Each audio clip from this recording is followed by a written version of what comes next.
This podcast is sponsored by the Center for International Business, Loyola University New Orleans College of Business.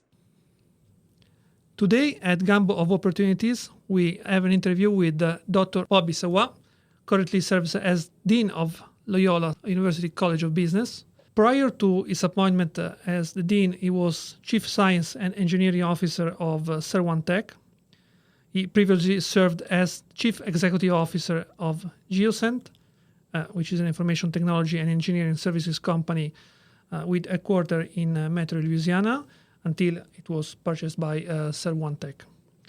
Dr. Savoie currently serves on the board of many organizations like the National World War II Museum, the University of New Orleans Foundation, LSU National Board, Idea Village, the Aerospace Alliance, and others organizations. He also previously served as a director, trustee, and senior advisor for the Atlantic Council of the United States, Loyola University New Orleans, Louisiana Technology Council, the U.S. Small Business Technology Foundation, Boy Scouts of America, and the Greater New Orleans, amongst many others. While serving as a CEO of successfully largest companies, Dr. Savoie continued his work as an engineer and consultant, primarily in nuclear power and defense sectors. Most recently, this has expanded to include NASA's Space Launch System, large government information systems, and numerous economic development activities.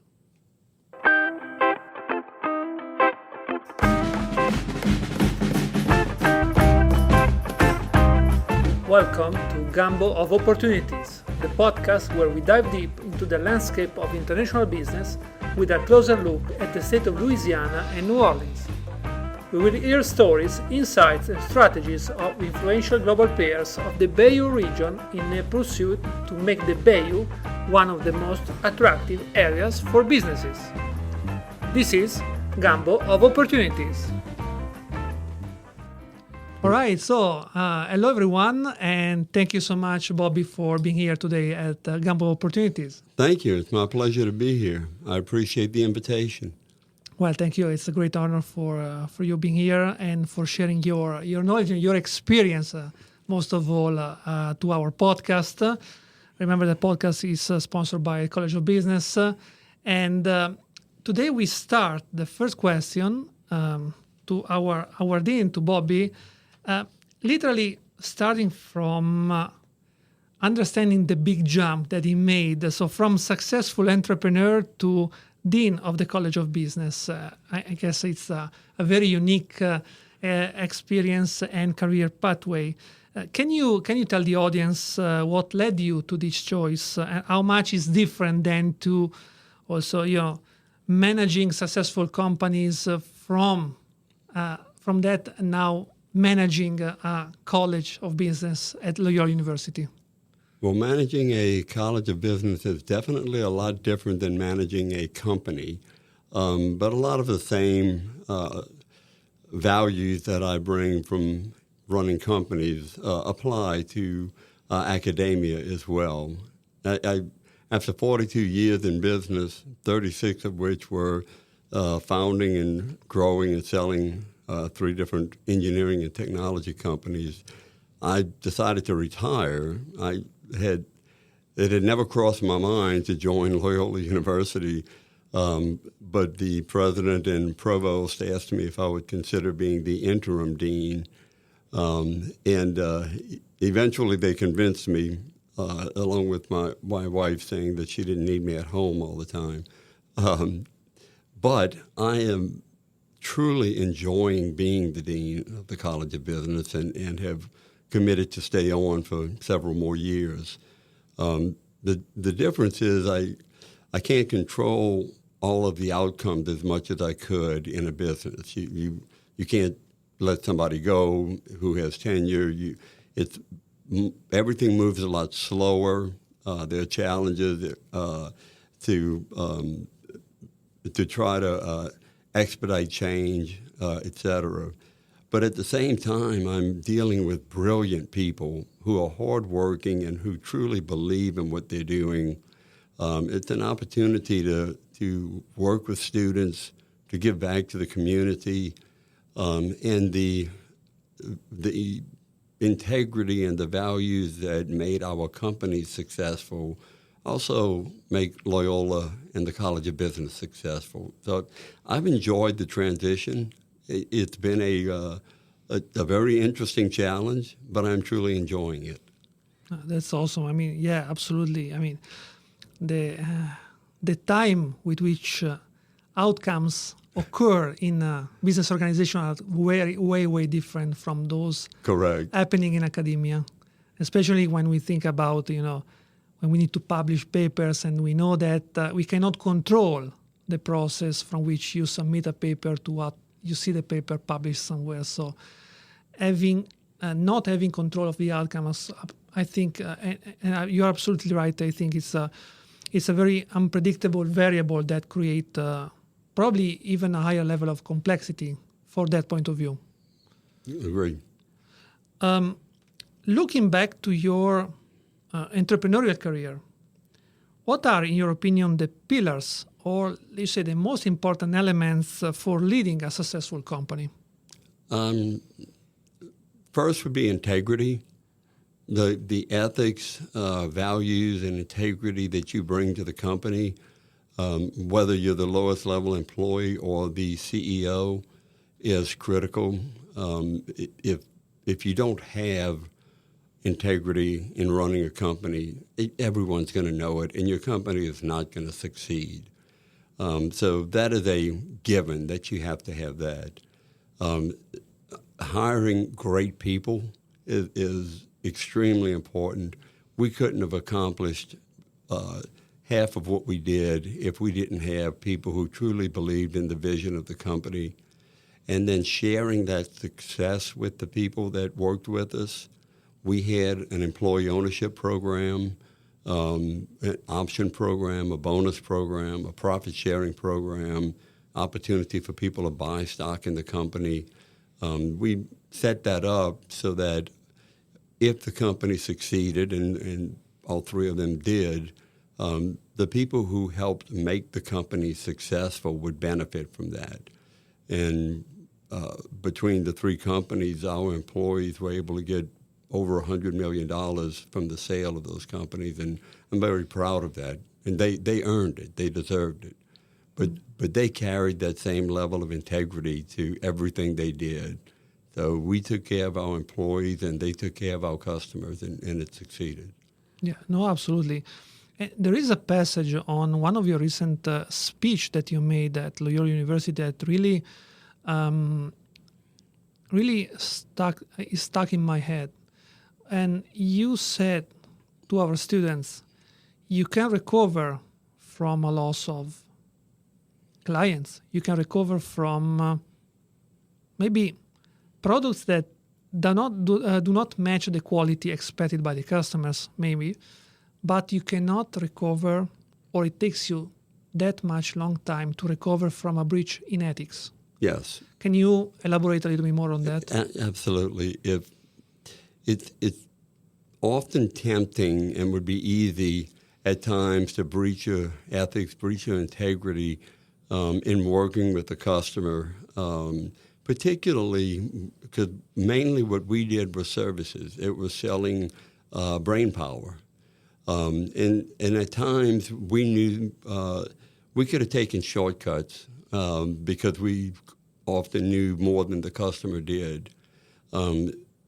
There's always that temptation, and you can never give in to it, because once you lose your integrity, everyone is going to know that. It's the type of thing that you have a very difficult time recovering from. I mean, if you breach your integrity and your ethics with one customer, the next customer is going to immediately wonder, well, why wouldn't they do that to me if they did it to someone else? Mm-hmm.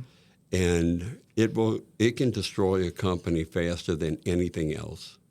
So you will have really like a cascade negative effects. I'm happy to say that in 36 years of running companies, we never ran into that.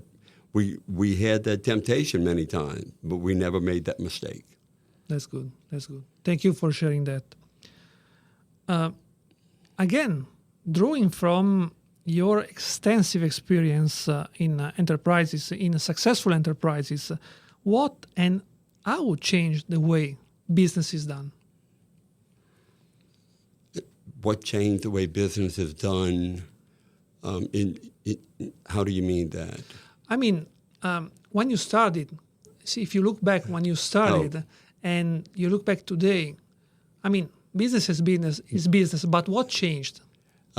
Technology changed a lot. Things that we did in the 1980s that were cutting-edge technology, you could probably do on your phone now. But we invented some systems then that did things that no other systems had done before. We actually tied together 3 PC computers in 1984 using a Xenix operating system that hadn't been done before back then. Now, that sounds silly looking at the technology we have today, but we were always trying to stay ahead of the technology. What hasn't changed is the desire of good people to do great work. And that's the customers and their needs and the people that I had the pleasure of working with and their desire to always do their best. I do find that there are more companies today that try to take shortcuts or try to oversell what they're able to do because you can put anything on a website and make it look like you're a bigger or better company than you are. And I've noticed that amongst a lot of smaller companies. But that gets found out. That's just like what I mentioned about breaching ethics. But good companies are still good companies and good people who work hard. Because I can say that in many cases, we didn't necessarily have anything special that other companies didn't have, but we outworked them. And many times that work ethic is what carries you through. And that's been true from the beginning. So there's been a massive change in technology, and we've had to keep up with that. And it's going to be even more so in the near future. Okay, that's great. Yeah, I mean, absolutely. Changes in technologies literally shaped every industry, I guess. Absolutely. And also in some way maybe change the way also we manage people today in organizations. Yes. Yeah. So we had a lot of remote employees before COVID because we did high-end software development. So we're using an agile approach and Scrum teams. So people can actually work from wherever doing that. And they're still held accountable because they have to keep up each week with what the particular Scrum and Sprint requires. So post-COVID, it became very difficult to get people to come back to the office. So there was a huge change in the way we interacted with people, which was a challenge for the executives to maintain the culture of the company. And we did that through total transparency. We showed our employees the good, the bad, the ugly. We showed them our financials. We showed them where we thought we were going. We welcomed feedback. And it was a constant dialogue. When you have people working all over the country, we had people in 30-something states, and in many cases, we didn't have an office there. It was just they were working from home. The only way that you can really establish a culture is by having that open dialogue and being transparent with your employees. Yeah, absolutely. Being transparent in the way the company is setting up, hiring system, is setting up training system, is setting up performance evaluation system, is setting up load works. Absolutely, I completely agree with you. And still today we have big companies that are now rethinking the smart working type of system, right? Because now we have big companies that are forcing back employees in the workplace. That's an interesting dynamic. Yeah, and so I guess we are all curious to see what will happen in the near future because it's something that a couple of years ago was unthinkable. Right. So A few years ago, there were so many jobs for high-end DevSecOps people who could do development security operations. If I tried to force them back to the office, they could just take a job with someone else and probably make $30,000 a year more. yeah, That doesn't exist quite as much now with the economy slowed down and the market being flooded with good people. So larger companies are starting to force people to come back in the office. For a large company, it's easier for them to maintain their culture if people are in the office. Smaller companies, we have more latitude. We can be more open with people.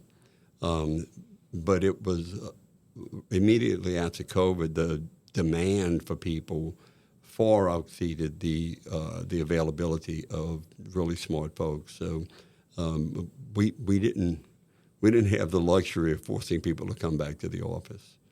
yeah. Well, thank you for that. Now, if you will, I want to go back to your roots. Okay. So you are a Southern Louisiana native. Yes. In particular, you grew up in Bayou Lafourche. Yes. You started like literally from a very, very small center in the middle of nowhere, if you allow me the expression. That is very true. Yeah, and one of the 10 largest sugarcane parish in the U.S. What inspired you throughout your career to really set up your mission, your vision in your career to really make a difference? The way I was raised, but I was raised with a great work ethic that I learned from my grandfather, who was a simple sugarcane farmer, and with a lifelong desire to learn that my parents taught all of us. They had 7 children. And I'm not sure exactly what they did, but of the 7 children, we have 17 degrees between us, and we all just enjoyed learning. We competed with each other a lot on what we could accomplish, but it was a given that we were going to go to college, and then once we got there, that we would probably end up getting multiple degrees. 2 of my brothers have PhDs, and I didn't get my PhD till I was 51. I quit working on my PhD in 1982 because I was getting married and I was broke, and I figured I'd work a few years and go back and finish it. I didn't think it would take me 28 years, but we were always, since we didn't grow up with a whole lot, we were always taught to give back whatever we had, our time, whatever money that we had, just to help other people that were less fortunate than we were. And growing up in a small parish, in a small town, everybody pulled together and helped out. So we were taught service from a very early age and taught to give back to our communities from an early age. That came directly from our parents and my family. So I'm very grateful for that. My wife was raised in a similar way. We met at LSU. We were married, and we've tried to pass that on to our children. But my dad always told us to, whatever we decided to do, just to try to do your best. And we did, and I guess it was always that challenge to do a little more, do a little better. What else can I do to enhance my contribution to the world, to the economy, to the local businesses, to the community? And I'm very grateful for having been raised that way. But it was very clear after getting educated that I would not be living in Belrose, Louisiana, and Bayou Lafourche, because it was a town of 500 people, and there wasn't much to do if you had a few degrees. Yeah. Well, I guess from your experience, we can really draw some interesting elements, like you said, how family ethics, Yes. how personal ethics, and also growing in a small community in which everyone, for what he pitches in, Yes. really shaped your vision, your career, shaped the choices that you made throughout your career, not for you just like you just mentioned, but also for all your family. Right. So all your big family. My big family, yes. I have a very, very large family. And so thinking about now you are Dean at the College of Business in a city that has a huge international vocation. So thinking about international vocation and also the potential of Southern Louisiana, not just New Orleans, but Southern Louisiana, I would add, its geographic location, advantages and disadvantages of geographic location, but also the economic features of Southern Louisiana. In your opinion, what should the region do to improve its attractiveness? What should do the region to improve its attractiveness towards foreign businesses? Well, for the longest time, New Orleans was the queen city of the South, and not only one of the largest cities, but because of the Mississippi River and our ports, we were an international city before most other cities were. And our close location to Central and South America made it very easy for us to be a good trading partner. As many other cities develop their ports, one of the issues in Louisiana has always been that people in Louisiana argue with each other.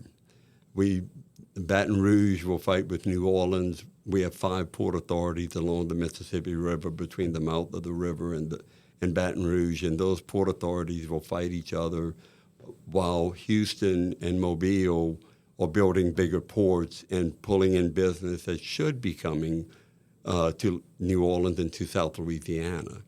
I think it's going to take a concerted effort, and I do see more movement in that direction to attract international business, to provide the tax breaks, and not just for petrochemical businesses. We have so many of those along the river, but manufacturing and technology and the fact that the Mississippi River drains 2/3 of the country. Most of our agricultural exports go out of the Mississippi River, but we've not processed enough incoming material. Most of the rubber that comes into the country comes up the Mississippi, and none of it's processed in Louisiana because we haven't really put the effort into making that happen. I believe we have leadership that understands that and would like to do more. I certainly hope so. We have some excellent international relationships, and hopefully those will lead to the expansion of business in the state. It should. There's no reason that we can't do that. We have to get out of our own way. Yeah, absolutely. And also, if I may add, also the enormous potential that the city has also in terms of tourism. Yes. New Orleans is one of the most attractive cities in the world for people to visit. It's a city that you fall in love with. I mean, despite all of its problems and its potholes and its crime and whatever else, it gets under your skin and you fall in love with the city. Exactly. Despite hurricanes. Yes, despite hurricanes. and people love to come visit the city. And we need to build on that. Yeah. We need to keep people coming. We need to keep and improve their experience. Right. Because as much as anyone enjoy a stay, he will remember. Yes. He will remember, and he will probably then come back. Yes. People in New Orleans love life and love to celebrate life. And so tourists and locals alike feel that. And it makes the city very special. Yeah, it does. It does.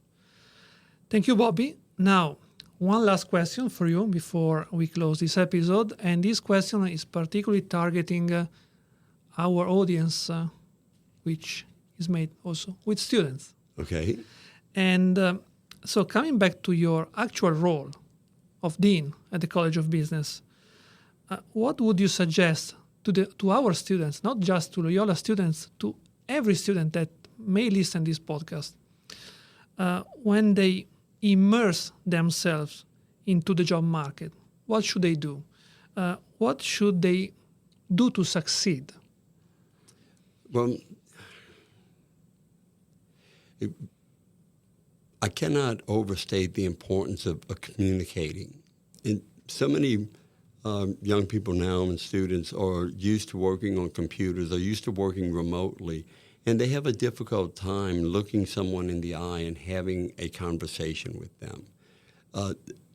That is extremely important, that you're able to show that self-confidence, that you can look at someone, look them in the eye, not look away, have an intelligent conversation with them, have a difficult conversation with them, ask questions, and show who you are in your ability to communicate. And quite often that will lead to the individual who you may be talking to seeing leadership potential in you. The other part is analytics. Companies are looking for students, graduates who can solve problems.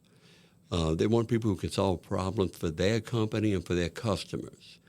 That is the single most important thing I hear from CEOs that I know and members of our visiting committee is they want to hire critical thinkers and problem solvers who know how to use analytics, data analytics, business analytics, who know how to use AI as a tool, not as a be-all, end-all, because it isn't. It's a tool. But you can use that to inform your analysis, and then you have to validate it, because AI is not always right. But the ability to use those tools to do analytics and then to be able to communicate that's going to lead to you becoming, a very valuable employee and higher paid, and allow you to grow into a leadership position. To me, those skill sets are what most companies are looking for, regardless of what the degree is. Whether it's finance or business or in my case, engineering, they're looking for those type of skill sets. And if you have that, then you will be sought after in the job market. Awesome. And thank you, Bobby, for mentioning that, because now we take the opportunity that we are recording an episode of the podcast to do some promotion for the College of Business. Because now, if you want to share some information, but now the College of Business has invested a lot of resources and efforts to promote, in particular, those two skills that you just mentioned. So Absolutely. AI and business analytics. Yes, we hired a new AI professor who is the type of person I would have hired for one of my companies, because we did a lot of AI, ML work and data analytics and for the military, for NASA, for various classified programs. But the young lady we hired with a PhD in AI had a very deep and broad knowledge of AI and how to use it. So she wasn't necessarily a polished teacher, but we could turn her into a better teacher. But it's impossible to turn a teacher into someone who has a deep and broad knowledge of AI. So Dr. Andrea Martin is a blessing to our college. And I've been working with the different chairs to make sure that we are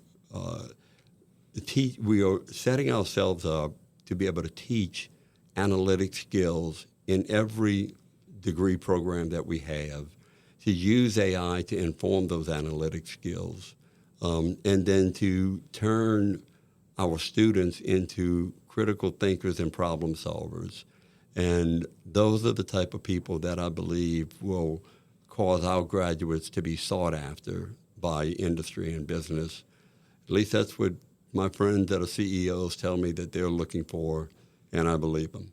And I'm sure also that this positive change will also improve, attractiveness of the College of Business among all the other colleges in the United States. I certainly hope so. We're working on it. Absolutely. And as you said at the beginning, it could be something, it could be an outcome that may take some time to come, right. But I'm sure it will come. It will not happen overnight, but in the next couple of years, we will be able to do everything I've described and more. Awesome. Well, I'd like to thank you, Bobby, for being here to have shared your experience and your point of view about all these topics that we covered today. Let me take the opportunity to remind all our listeners that they can find our podcast over social media and on the webpage of the Center for International Business, College of Business, Loyola University of New Orleans. Thanks again, Bobby, for being here. It's my pleasure. Thank you. Thank you for listening to Gumbo of Opportunities, the podcast about international business of Southern Louisiana and New Orleans. Huge thanks to Farah, Oban, and all the staff involved for making this podcast possible. The music is New Orleans jazz guitar music by the Music Hive.